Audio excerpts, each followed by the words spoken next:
Voilà, Vodcast. Hola Mavoix, kembali lagi bersama saya Brian. Di sini kita kedatangan tamu mahasiswa dari Timur. Perkenalkan. Halo teman-teman, perkenalkan nama saya Vester. Saudara Vester, berhubung kita sesama mahasiswa dan kita juga sebagai perantau ya. Jadi menurut saudara Vester itu bagaimana sih penyesuaian lingkungan waktu awal datang ke Surabaya? Oke Brian, kalau dari segi lingkungan, memang pasti kalau kita pertama kali datang, apalagi di tempat yang baru dengan perbedaan bahasa, budaya dan juga cara berbicara, untuk menyesuaikannya pertama kali itu pasti sulit. Tapi untungnya waktu pertama kali saya datang di lingkungan saya itu orang-orangnya ramah. Jadi mereka itu kadang mengajari kita yang awalnya tidak tahu sekarang juga mulai belajar dan menjadi lebih tahu. Semisalnya dari segi bahasa ataupun dari segi tingkah laku yang pastinya berbeda. Kita sekarang mulai menyesuaikan diri dengan lingkungan kita seperti itu. Oh iya saudara Vester, saya juga awal pertama datang itu di Surabaya, mungkin ya cerita kita agak sama lah dengan penyesuaian lingkungan. Mungkin penyesuaian lingkungan di timur dengan di daerah Jawa sini berbeda ya, pasti berbeda.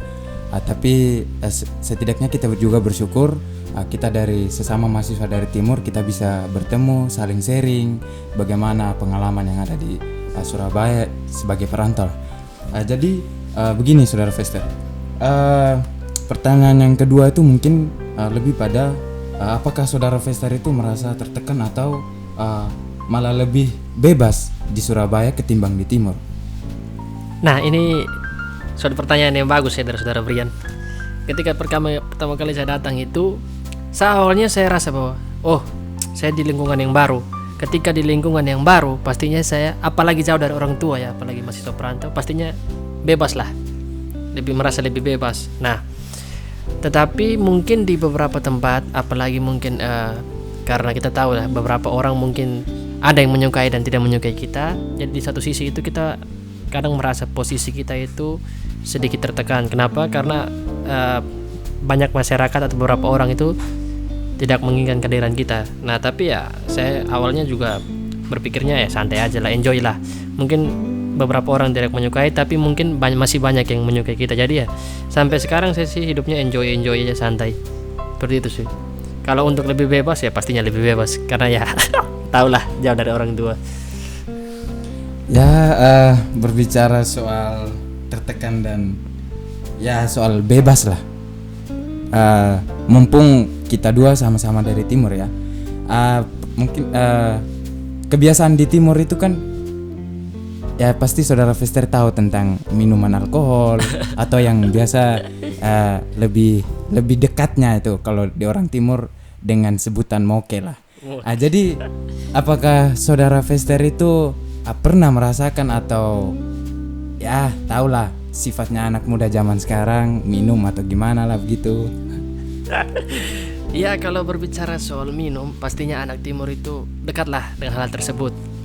Nah pertama saya pikirnya datang ke Surabaya itu cari minuman-minuman seperti itu susah. Tapi pada akhirnya saya sadar bahwa ternyata di sini juga tidak kalah banyak dengan di sana.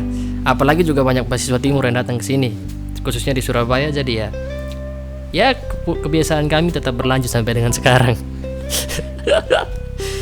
Ya itu sekarang ya bisa disebut sebagai kebiasaan buruk ya. Bukan buruk sih, memang itu karena sebagai tradisi atau turun temurun dari sifat kita dari timur ya. Jadi begini saudara Vester, hal lucu apa sih yang menjadi pengalaman paling terkesan waktu pertama datang ke Surabaya? Pertanyaan bagus nih. Pertama kali saya datang ke Surabaya, waktu itu posisi saya lapar. Saya datang ke warung kan dari kos. Terus saya waktu itu saya bilang, "Bu, nasi, kemudian ayam, tempe dan sayur." Terus ibunya tanya lagi, "Mas, ikannya ayam ya?" Terus saya bilang begini, "Bu, saya tidak pesan ikan, Bu."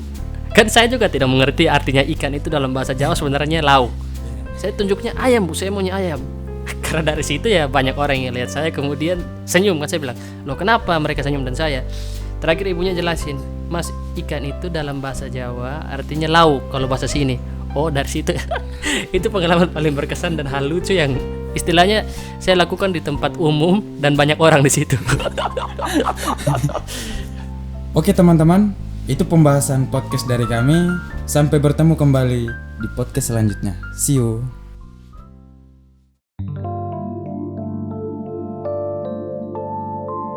Voilà, Vodcast.